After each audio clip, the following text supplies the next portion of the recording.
সবাই হয়তো জানি বিশ্ব পরিবেশ দিবস 5ই জুন। তো এই পরিবেশ দিবস সম্পর্কে প্রথমত বলতে গেলে আমাদের প্রথমে বলতে হয় যে পরিবেশ সম্পর্কে আলোচনা, তাই তো? দ্বিতীয়ত বলতে হয় পরিবেশের বিভিন্ন সমস্যা, এবং তৃতীয়ত বলতে হয় যে পরিবেশের বিভিন্ন সমস্যার সমাধান।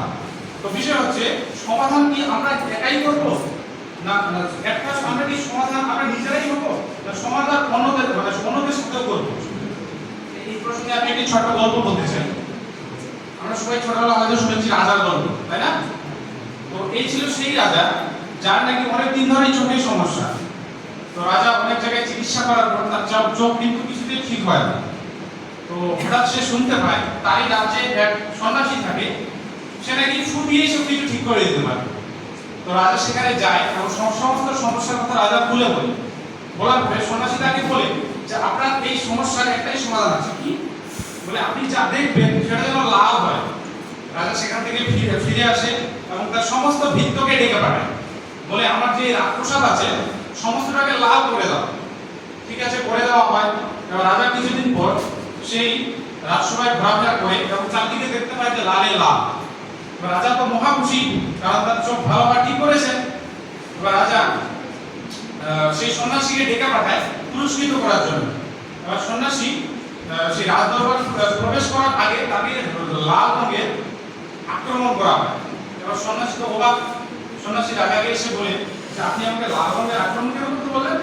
এবার রাজা বলে যে আপনি তো বলেছিলেন যে আমি যদি লাল রং না দেখি তাহলে আমার হয়তো সমস্যা হতে পারে। আর সন্ন্যাসী কিন্তু সাদা কাপড় পরেছিল।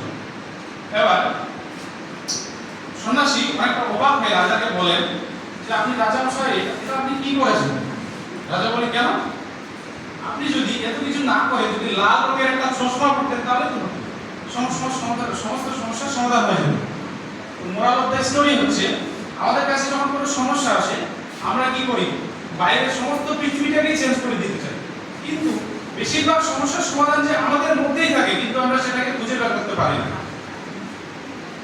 আর এই পরিবেশ দূষণ সম্পর্কে বলতে গেলে যে আমরা সবসময় একটা কথা বলি যে গাছ লাগাও প্রাণ বাঁচাও, কিন্তু বাস্তবে যদি আমরা দেখি আমরা প্রতিটি গাছে প্রতিনিয়ত গাছকে কেটে প্রাণকে হানি করছি, অর্থাৎ প্রাণকে প্রতিনিয়ত মেরে ফেলছি।